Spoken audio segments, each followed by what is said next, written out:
안녕하세요, 엉클파니의 판입니다. 그동안 FW 준비하고 2학기 신학기 준비하느라고 영상을 올리질 못했어요. 앞으로 다시 열심히 다양하고 재미있는 영상들 올릴 테니까 좋아요하고 구독 많이 눌러주세요. 오늘 영상을 준비하면서 어떤 주제로 이야기를 해볼까 고민을 하다가 아무래도 여러분들이 질문을 주시는 거를 이야기해보는 게 좋을 것 같아서 오늘은 이 주제로 정했습니다. 바로 브랜드 유통 관련된 이야기인데요. 정말 많은 분들이 질문을 주세요. 어디서 어떻게 팔아야 되냐, 어떻게 입점을 해야 되냐 등등 다양한 방법으로 물어보고 계시는데 이 부분에 대해서 오늘 얘기를 해볼 거예요. 근데 제가 지금은 유통 관련돼서 업무를 하지 않고 있어가지고 오늘은 제 아는 지인을 좀 불렀어요. 그래서 아무래도 저보다는 조금 더 퀄리티 있고 정확한 정보를 전달 드릴 수 있을 것 같아서 불렀으니까 한번 이야기를 해볼게요. 제가 아는 지인입니다. 인사해주세요. 네, 안녕하세요. 네, 저는 상품기획 MD 우기라고 합니다. 우기로 바꿨어. 우기로 수정했어. 저희도 뭐 이게 방송이 촬영이 처음이다 보니까 어색한 부분은 좀 이해를 해주시고요. 편하게 하자, 편하게. 알았지? 제일 많이들 물어보는 게 네. 유통 사이트에 어떻게 입점을 해야 되냐. 이제 이거를 물어봐 사람들이.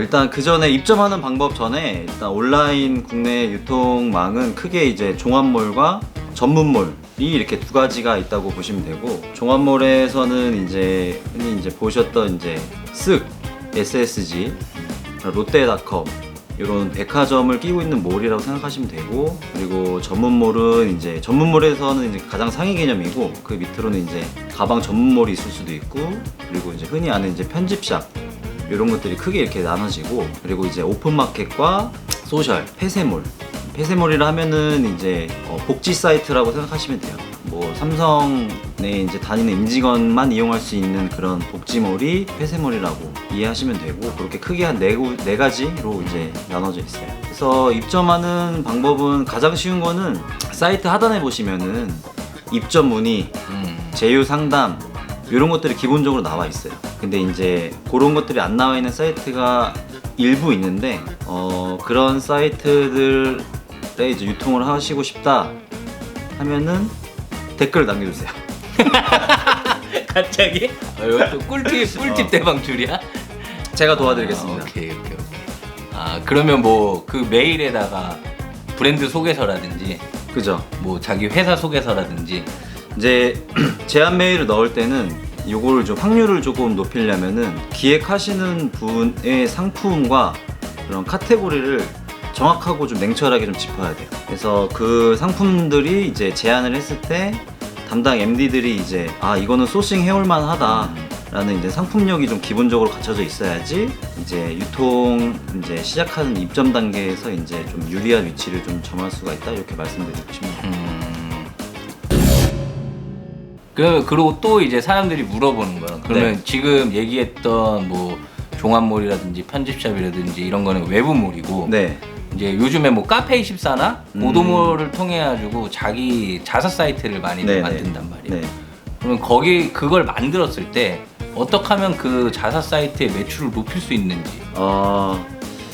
중요하죠. 요즘에는 이제 뭐 흔히 브랜드가 이제 자사몰을 가지고 있는데, 사실 뭐 자사몰을 이제 가지고 있는 이유들은 이제 되게 많은데, 크게 이제 뭐 이익적인 부분, 그리고 이제 브랜드를 유지하기 위한 이제 브랜딩, 뭐 크게 두 가지라고 보시면 되고, 이제 자사몰에서 브랜딩을 포함한 이제 좀 매출, 이익을 조금 달성하려고 하면은 먼저 기본적으로 이제 방금 앞서 말씀드린 그런 채널들에 입점되어 있는 그런 프로모션과 상품 이런 구성들이 조금 자사몰에서 더 유리하게 좀 가져가야 돼요. 이 말은 뭐냐면은 이제 뭐 A라는 상품이 있고 뭐 B라는 상품이 있는데, 일반 유통 채널에서는 A라는 상품 10,000원, 뭐 B라는 상품 10,000원에 팔고 있다고 가정을 해보면은, 이제 자사 사이트에서는 A라는 상품과 B라는 상품 묶어서 20,000원이 아닌 뭐 15,000원에 해야지 이제 소비자들로 하여금 이제 자사몰에서 이제 매출이 이제 일어날 수 있게끔 할 수 있는 방법 중에 하나라고 생각이 듭니다. 아무래도 자사몰에서는 수수료에 대한 걱정이 조금 덜해지기 때문에 그죠. 그런 거를 활용해서 뭐 가격적인 메리트를 준다든지 그죠. 이것도 방법이라는 거지. 가격적인 메리트, 뭐 사은품을 진행을 하게 되면 뭐 사은품적인 그런 메리트 뭐 등등이 있는 것 같아요. 또 이제 하나 물어보는 거는 그 유통 이제 벤더라는 게 있잖아. 네네. 이거 뭐 내가 간단하게 알기로는 뭐 대신 팔아주는 건데 네. 그거에 대해 유통 벤더가 뭔지 어떠한 역할인지 뭐 그거를 썼을 때 유통 벤더를 활용했을 때 장단점 그게 뭔지 좀 간단하게 얘기를 해줘. 뭐 유통 벤더라고 이제 하는데 이제 여기 뭐 복잡할 수도 있는데 간단하게 말씀드리면은 이제 뭐 상품은 준비가 됐는데 유통 채널에 이제 판매할 만한 그런 시간과 장소 이런 것들이 조금 제한적이다 라고 하면 이제 흔히들 이제 찾는 방법이 이제 내 상품을 팔아줄 수 있는 또 다른 이제 유통 채널 즉 벤더사를 이제 찾게 되는데 뭐 사실 저도 이제 벤더사도 같이 겸하고 있고 뭐 여러분들의 이제 그런 운영적인 행태를 보면은 사실 장단점은 뭐 많아요. 하다 보면 엄청 많은데 뭐 간략하게 말씀드리면 장점은 방금 말씀드린 것처럼 누가 내가 이제 시간이 안 되고 공간이 안 되니까 누가 내 제품을 이제 대신 팔아줄 수 있다라는 어떤 그런 제반적인 요소들이 좀 덜 들어가는 게 장점 중에 가장 큰 장점이라고 생각이 되고 단점은 이제 아무래도 내가 직접 유통 채널을 파는 게 아니라 이제 중간에 또 다른 유통 채널 벤더사를 통해서 이제 판매가 이제 되는 거기 때문에 이제 수수료가 이중적으로 들어가게 되는 이익률이 좀 저하되는 그런 단점이 가장 큰 단점이라고 생각을 해요.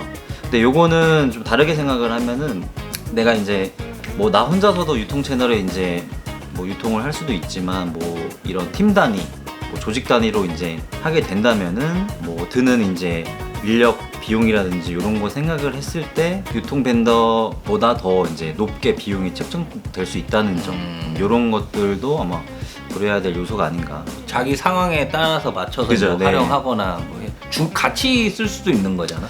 그죠. 같이 쓸 수도 있죠. 뭐 예를 들면은 자기가 이제 그런 종합몰을 잘 안다 하면은 종합몰은 내가 잘 팔 수 있다 라는 자신감 있으면 종합몰은 뭐 본인이 직접 하고 뭐 그 외적으로 다른 신규 채널 조금 낯선 채널이 있으면 그런 것들은 이제 그런 채널을 잘 운영할 수 있는 벤더사에 위탁을 해서 판매할 수 있는 방법 그렇게 좀 나눠져 있죠. 그러면 이제 여기서 이제 좀 민감한 질문일 수도 있는데 네. 이게 그러면 이제 각 유통처별로 이제 평균적인 수수료가 있을 거예요. 네네. 이게 제일 궁금할 거예요. 사람들이 내가 뭐 10,000원짜리 물건을 갖고 있는데 얘네가 이제 어느 정도의 수수료를 가져가냐. 네. 이것도 이제 좀 궁금해할 것 같아요.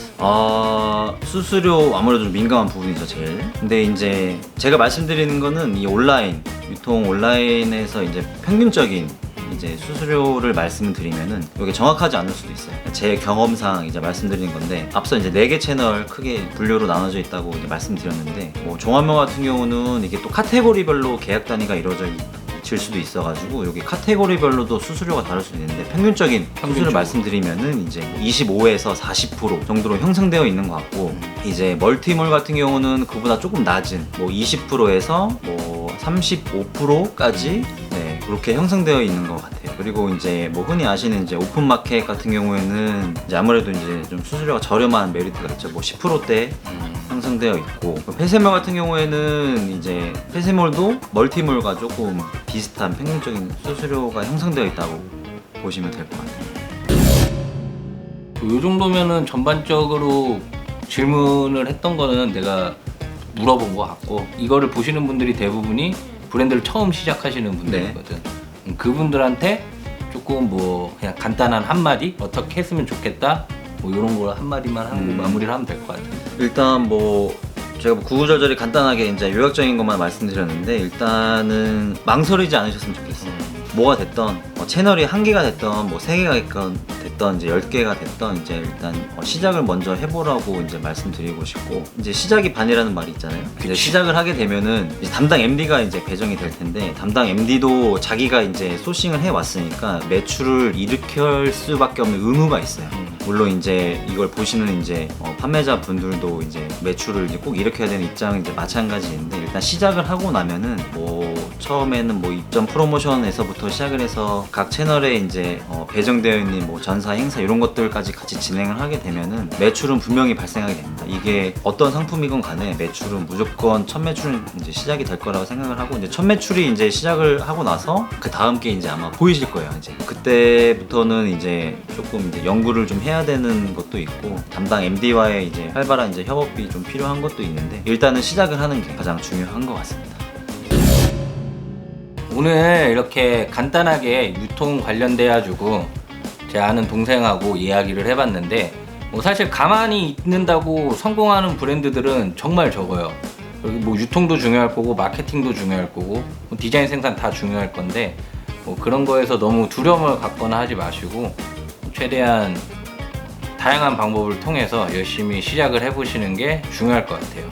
오늘 영상 보시고 뭐 이보다 유통 관련돼서 조금 더 딥하게 알고 싶다, 뭐 이 내용 좀 알려달라고 하는 거 뭐 댓글이나 메일로 얘기해 주시면은 다시 한번 또 불러가지고 또 이야기 해보는 시간 가질 테니까 그때도 부탁을 좀 할게. 네. 그럴 테니까 뭐 언제든지 연락 주시고요. 그러면은 저는 다음 시간에 또 다른 내용으로 찾아오겠습니다. 하나 둘 셋 하면 빠잉 해주면 돼. 네. 하나 둘 셋 빠잉.